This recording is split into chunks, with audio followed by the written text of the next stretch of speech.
The stench of burnt rubber and disappointment filled the air as I glared at the lifeless hood of my car. It was supposed to be a quick dash to meet a new client, not a roadside breakdown on a deserted highway. I sighed, pulling out my phone and dialing roadside assistance. The robotic voice on the other end promised a wait time of at least an hour. Just as frustration threatened to boil over, a beat-up pickup truck screeched to a halt behind me. A grease-stained hand emerged from the driver's side, followed by a man with a grin as wide as his overalls. "Car trouble, huh?" he drawled, his voice warm and friendly. "You could say that," I replied, a touch of exasperation in my voice. "Looks like I'm stuck here for a while. I'm Nellie." He chuckled. "Don't worry, ma'am.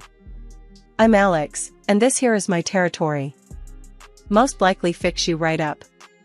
He worked quickly, his movements efficient and practiced. As he replaced the battery, we fell into conversation.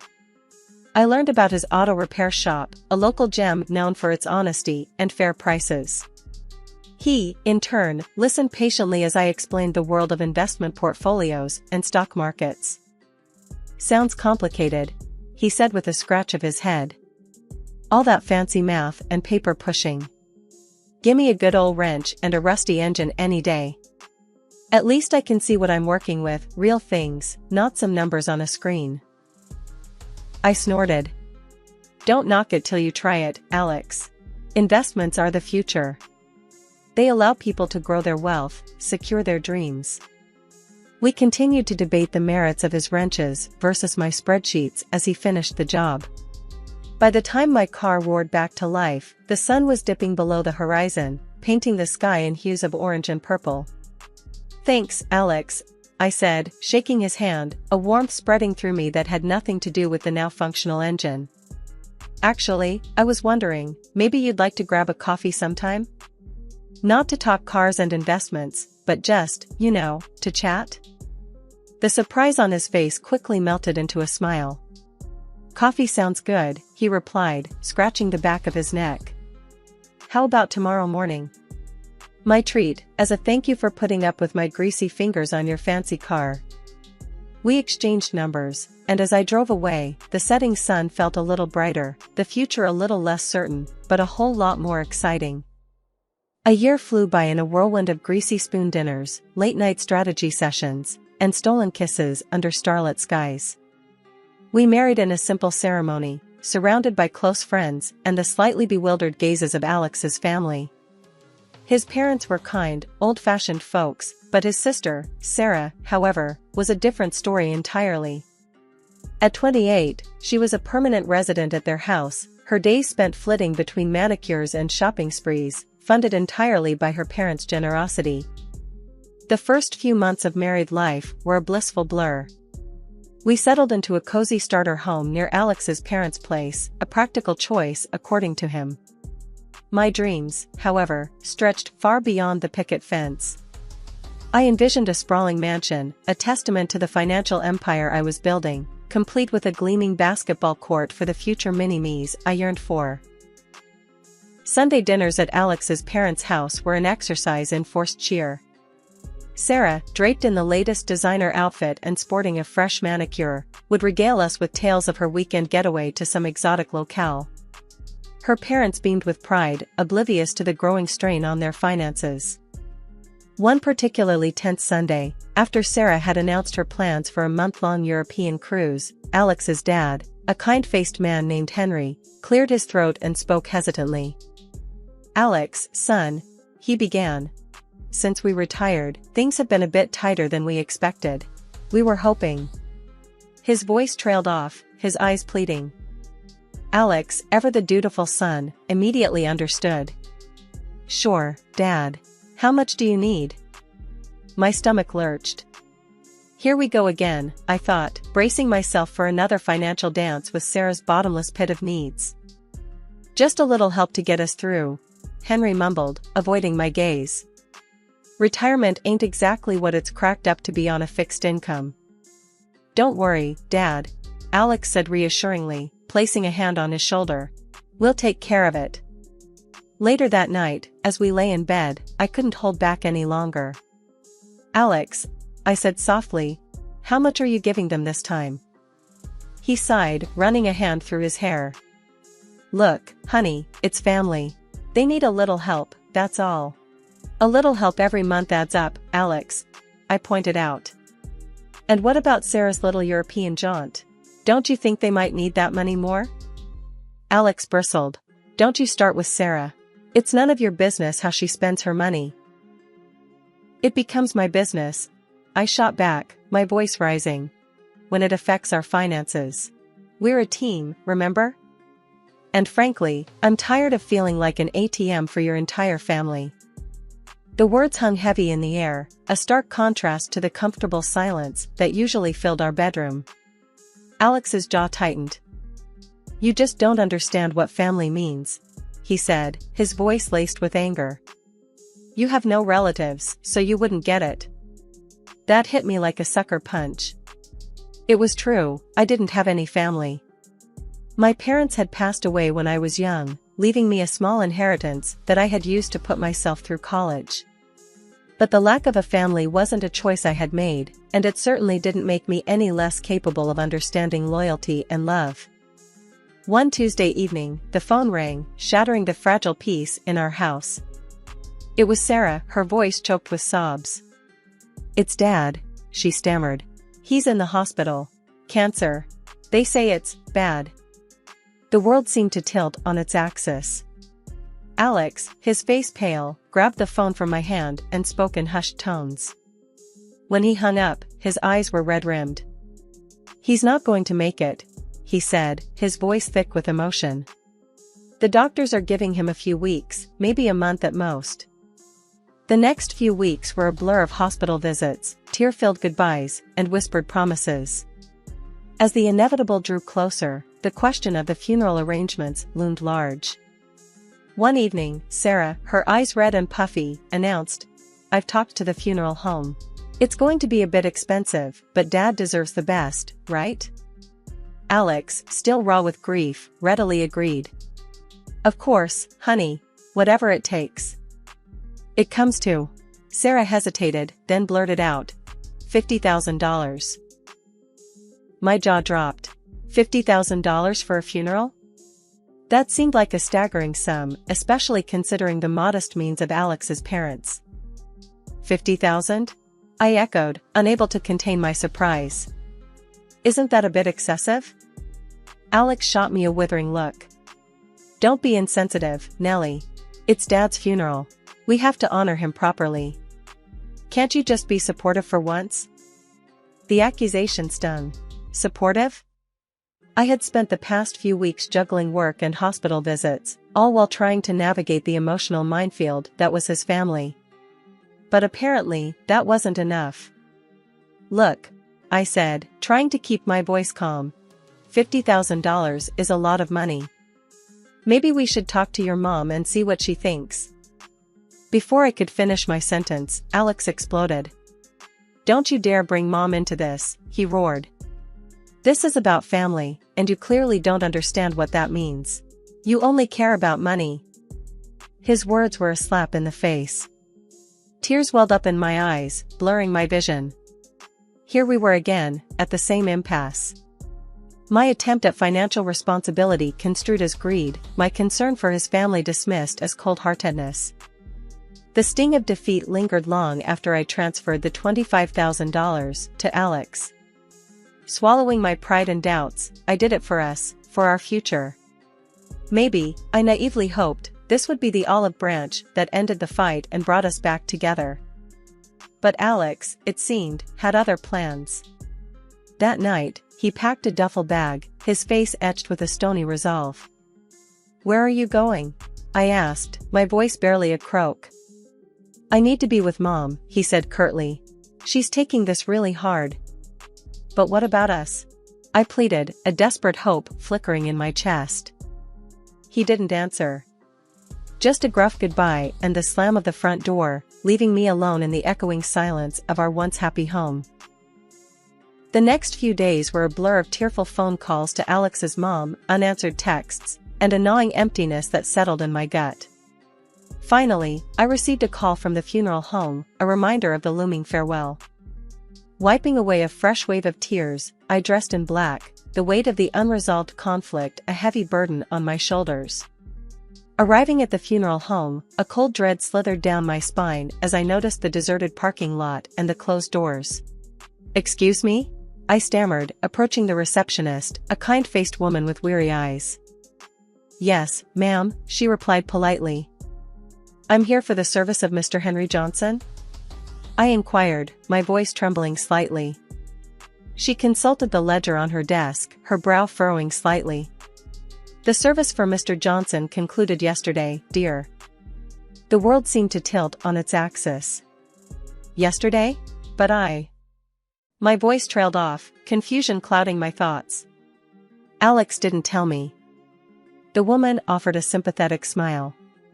"Perhaps there was a misunderstanding. It was a simple cremation, as per the family's wishes." Cremation?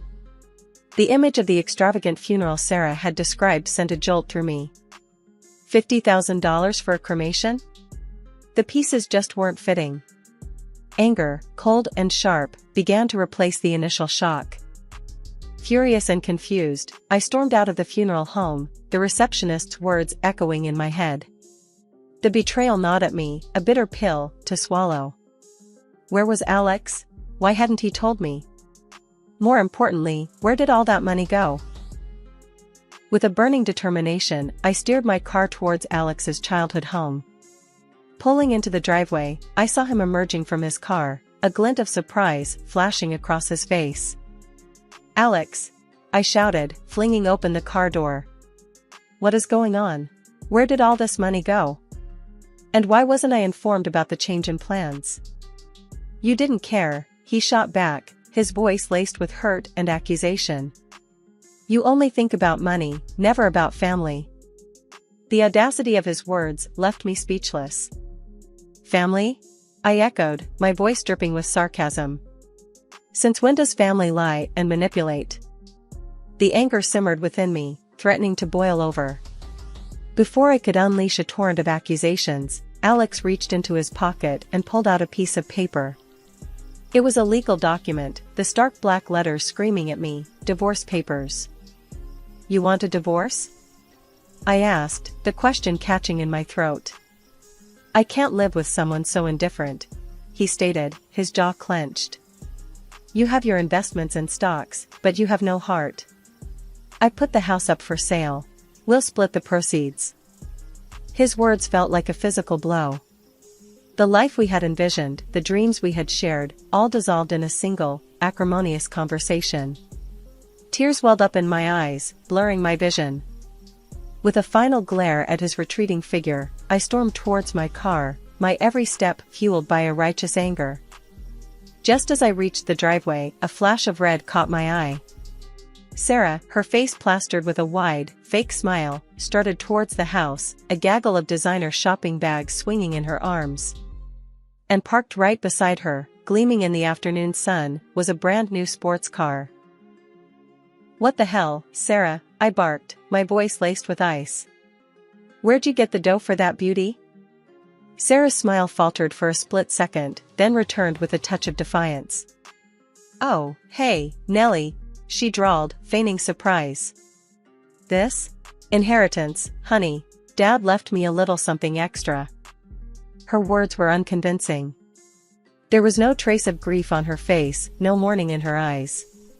Just a smug satisfaction that grated on my every nerve. Ignoring the urge to confront her, I stormed towards my car, the image of the divorce papers burning a hole in my pocket. There was only one place I needed to go. The familiar chime of the funeral home door announced my arrival. Behind the reception desk sat Emily, a classmate from high school. Relief washed over me like a tidal wave. "Emily, thank God it's you," I blurted, rushing towards her. "Hey, Nellie," she said, a smile stretching across her face. "What brings you here?" "It's a long story," I sighed, forcing a smile. Instead of launching into the whole mess, I cut to the chase. "I need some information about a recent service, Mr. Johnson." Emily quickly pulled up the file on her computer. Ah, yes. Cremation, as per the family's wishes. Is there anything else I can help you with? My heart hammered in my chest. Cremation? I echoed, the word tasting foreign on my tongue. The cost? Emily tapped a few keys on the keyboard. The total came to $5,237.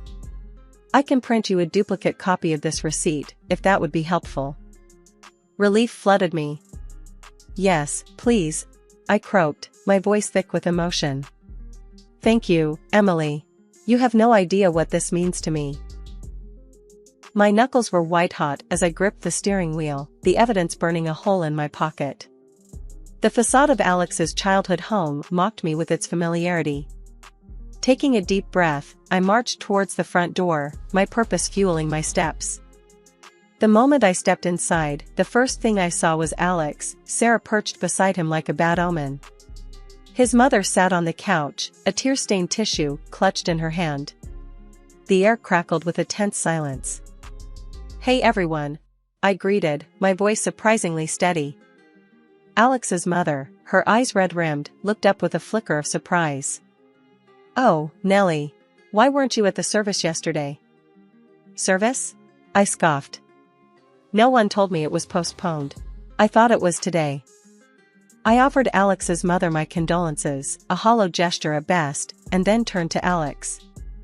Can we talk in private? I asked, my voice low. There are no secrets in this family, he shot back, his jaw clenched. Especially not from someone who isn't considered family anymore. His words stung, but I refused to let him get under my skin. Reaching into my purse, I pulled out the check and slammed it on the coffee table in front of him. Here's the money for the funeral, I stated, my voice firm. Now, where'd the rest of it go? Alex stared at the check, his brow furrowed in confusion. What rest of it? Don't play dumb with me, I snapped. The check is for $50,000. The funeral home said the service cost $5,000. Explain. The confusion on Alex's face seemed genuine. His eyes darted towards his sister, a silent question hanging in the air. This is ridiculous, Sarah sputtered, jumping to her feet. You just can't come in here throwing accusations around. But her outburst backfired. Alex's mother, who had been silently observing the exchange, spoke up. Wait, she said, her voice shaky. Your father had some money saved for his funeral.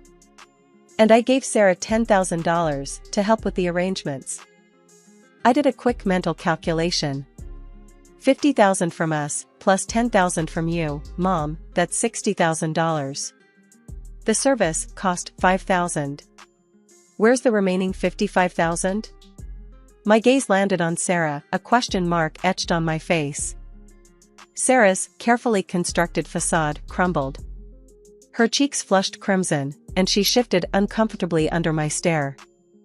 Finally, she mumbled, well, I just saw this amazing car, and I couldn't resist.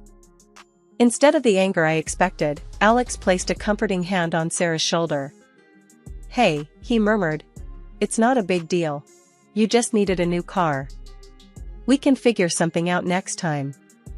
My blood ran cold. Not only had Sarah stolen the money, but Alex was condoning her actions? Did he not see the gravity of the situation? Not a big deal? I repeated, my voice laced with incredulity. She stole money, Alex. From her own father's funeral fund. Alex glared at me, his voice icy. You wouldn't understand, Nellie. You don't have family. You only care about money. His words hit me like a physical blow. The anger simmering inside me boiled over. I slammed the signed divorce papers in front of him. Take them, I spat, my voice trembling with rage. And then tell your precious sister to give me back my $25,000. Otherwise, I'll sue her for fraud. Alex opened his mouth to protest, but I held up a hand, silencing him. You know what, Alex? Save it. There's nothing left to say. The weight of the past few days finally settled on my shoulders, a crushing burden. Tears welled up in my eyes, blurring my vision. But I blinked them back, refusing to crumble in front of them. 2 weeks flew by in a blur of paperwork and emotional turmoil. The house, once a symbol of our future, sat on the market. Then, one sunny afternoon, the doorbell rang. Opening the door, I was met with Sarah, a defiant glint in her eyes.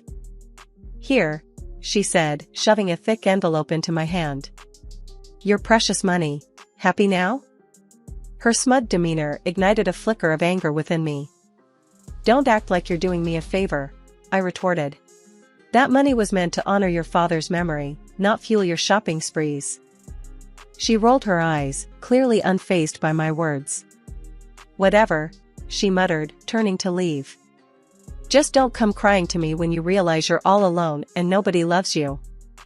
The house eventually sold, and the money was split with Alex. The divorce became final, a clean break from a toxic past.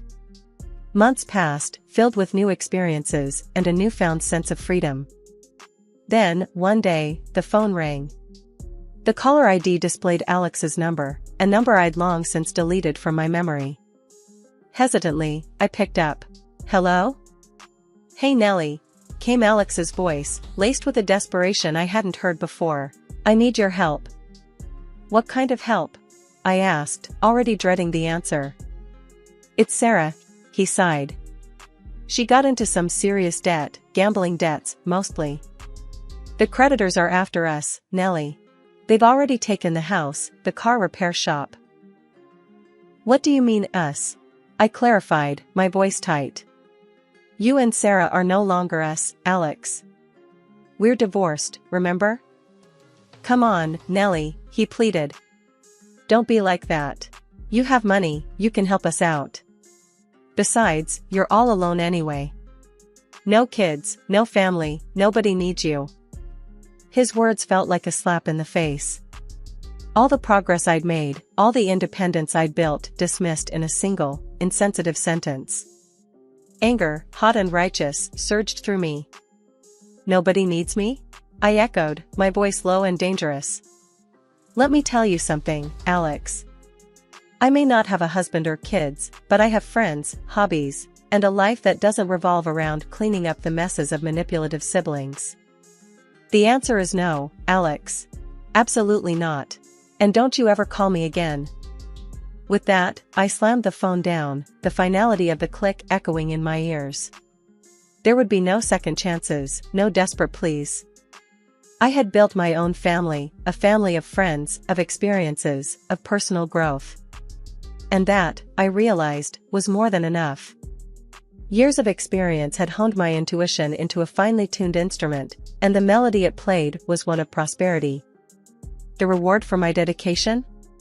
A sprawling new house on the city's fringe, a testament to my self-reliance and blooming independence. As I unwound on a plush chaise lounge, a cool glass of Sauvignon Blanc in hand, a wave of satisfaction washed over me. This was the life I had built, brick by brick, on the foundation of self-belief. The tranquility was broken by the insistent buzzing of my phone. An unknown number flickered on the screen. Usually, such calls were met with a dismissive silence, but a strange sense of unease gnawed at me. With a sigh, I swiped the answer button. "Hello?" I answered cautiously. A smooth, unfamiliar voice flowed through the receiver. "Is this Nellie?" My mind raced, searching for a connection to the voice. It held a hint of amusement, a touch of flirtation. "Yes, speaking," I replied, my voice regaining its usual confidence. "This is Michael," the voice continued, "from the gallery down on Elm Street. We met a few weeks ago at the opening, remember? The one with the abstract expressionist exhibit?" A memory flickered to life. The opening, the vibrant paintings, the man with the captivating smile and a passion for obscure French filmmakers. A smile tugged at the corner of my lips. "Michael, right. Of course, I remember." "Excellent," he chuckled. "Listen, I was wondering if you might be free for dinner this Friday? There's this new tapas place I've been dying to try, and—" "Sounds perfect," I replied, a genuine smile warming my voice. "What time should I pick you up?" "No need for that," he countered. Let me be the gentleman. I'll swing by your place at 8. Looking forward to it, Nellie. The call ended, and I cradled the phone, a giddy feeling bubbling in my chest. Life wasn't just about financial success, it was about building connections, fostering new experiences. And as I gazed out at the breathtaking sunset, the future stretched before me, an open road brimming with endless possibilities, and a man named Michael waiting to share the journey.